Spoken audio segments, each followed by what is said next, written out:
Well, I think the time has come to wind up this conference. These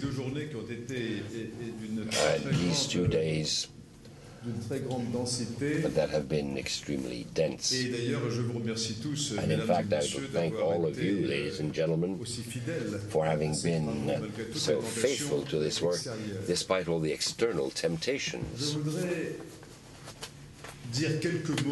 I would like to say a few words once again on the concept of global governance. What is the gambit at the end of the day? Is to ensure that our planet in the 21st century be sure in the sense of security and not have any major conflicts or major wars, because that is what we're speaking of, and that this planet can be prosperous, that we have security and prosperity. And in fact, what we need to do for the whole planet is what we have been trying to do for some 60 years within the European Union.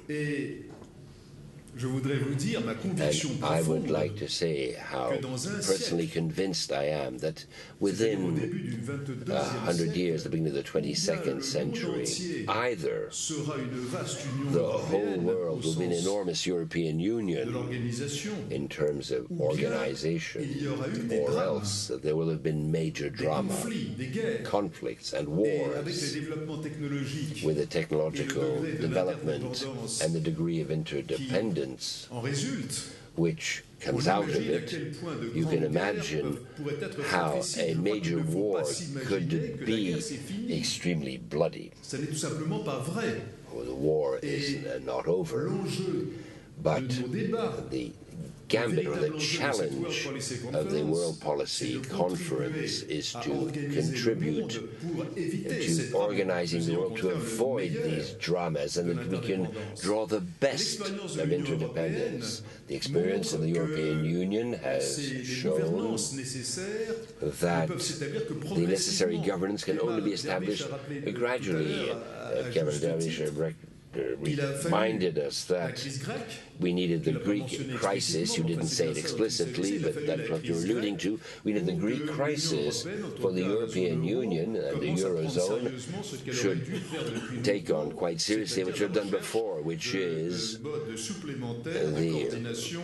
the identification of additional economic coordination. And as of the time when the single currency was established, we knew that one day or the other we would have to undertake far stricter coordination processes in budgetary and tax terms. Another comment that I'd like to make, because this is one of the aims of everything that we're trying to do within the World Policy Conference.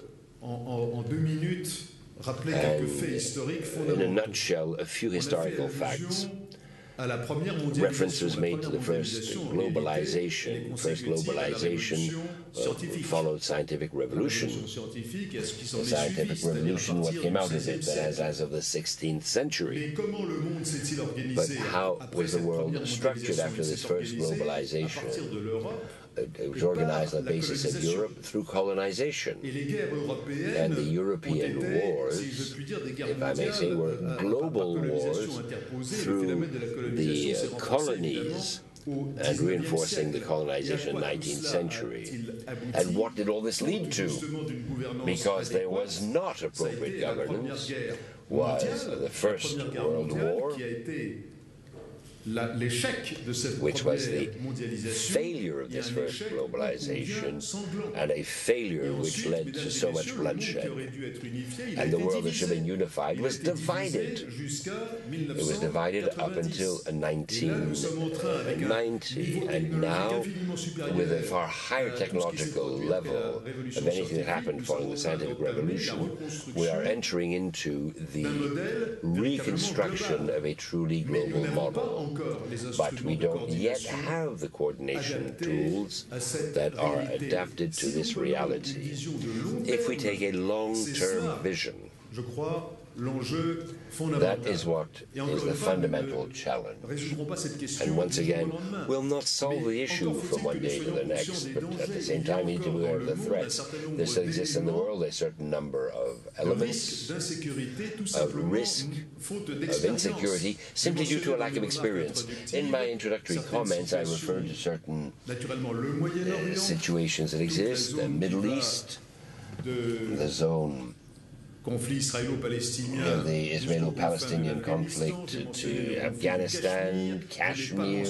I did not mention, but I could refer to it this evening, the potential rivalry between India and China, which we did not speak of explicitly, but which does exist potentially. The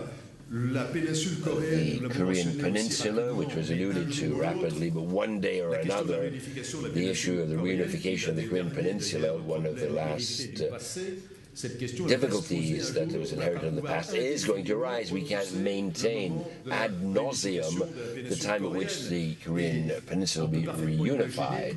One could imagine a number of scenarios. Some may be quite pleasant, others extremely unpleasant.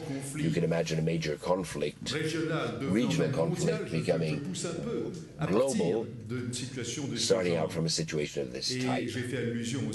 I also, in my introductory comments, very succinctly, I referred to the tensions that exist between Japan and China, which are of concern. Mrs. Fu Ying yesterday evening made a comment that was noted by everyone, as per which never, she said, China and Japan had been powerful at the same time. So we can see that here there's an element of rivalry between an uprising power and one which is more stagnant, shall we say, or ebbing. Look at the European continent in the broadest sense of the term, in the broad sense outside of the European Union. It's important to remember that a certain number of fundamental questions have not yet been settled. We have not yet at the European level the equivalent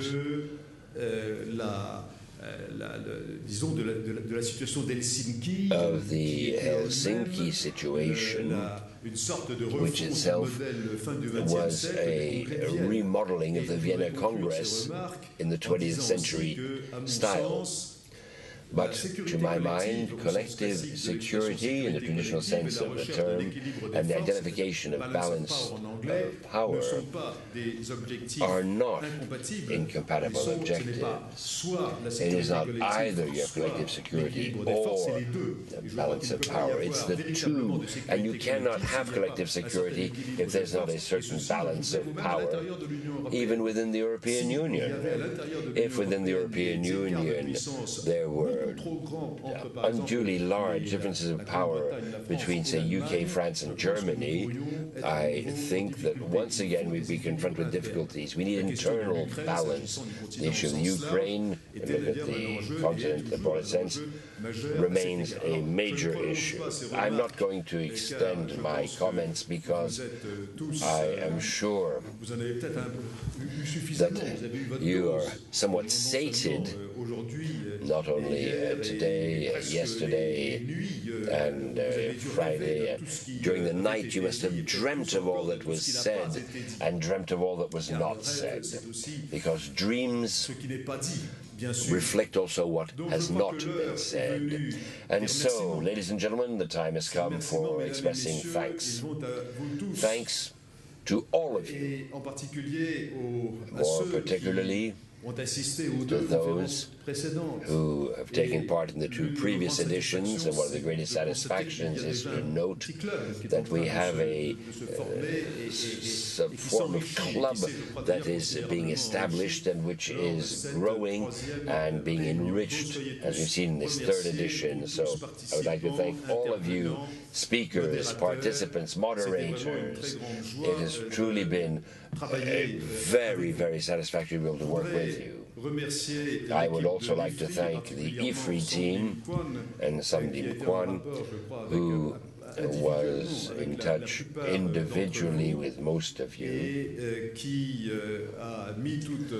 and deployed all energy, body and soul to this undertaking. I would like to thank the very large organizing team under the auspices of Nicolas de Germay, the general delegate to this conference, with an outstanding team around him, and the Moroccan team that has worked hand in hand with us. I would like to thank our sponsors, and amongst these, the OCP group, without which the wonderful welcome that we enjoy here in this beautiful city of Marrakesh would, of course, not have been possible. I'd like to thank them also very warmly and from the bottom of my heart.